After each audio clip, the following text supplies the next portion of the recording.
Hey, it's day 2 of 2020. Welcome, I'm Pastor Fred. It's time for our video follow through. We're continuing to follow Jesus every day, not just on Sunday, not just at church, but every day, no matter where we are. We're getting into the Word. We're making sure not just that we get into it, but it gets into us, and that we get into it, and that we get after it as we live out our faith every day. So that's what this follow through is about. And today we're looking at Isaiah 40. What a great passage. I love this one. And I don't know how big, I don't care how big and bad you are, how many tattoos you got, how much you can bench press, how fast you can run, how smart you are, but all of us have things happen where we need to be comforted. Now we're all going to do it in different ways. Some people cry easily, some people it takes a whole lot before they break down. But there's things that all of us come up against that we don't have an answer for. And I think I can make a pretty solid guarantee that 2021 is going to have some of those things. Because here's what I think happened is that some of that stuff from 2021 kind of snuck through the barrier.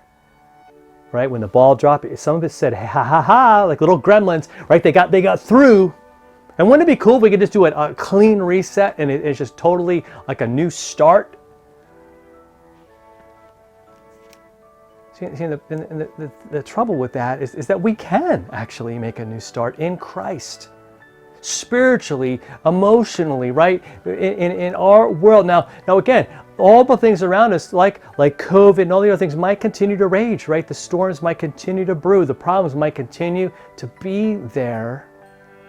But God is with us. We've been saying that over and over again in this Home for Christmas series, even as we're into New Year's.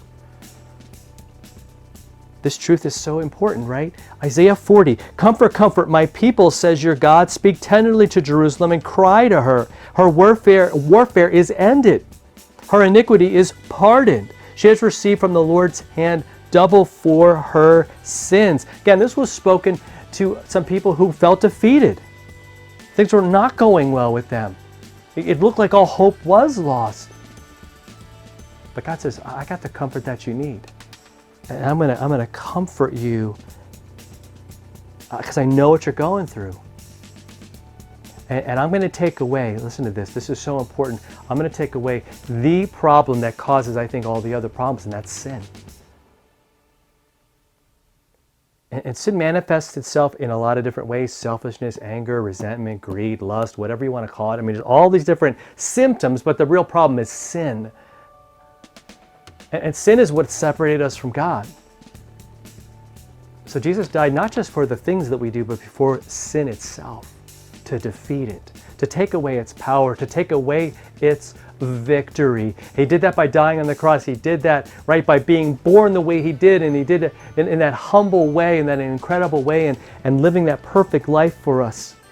Doing all those things that we couldn't do, living the ways that we could never live, and doing it perfectly in our place. Dying, that sacrifice, perfect in our place, rising so that we could rise again as well. That's the ultimate in comfort.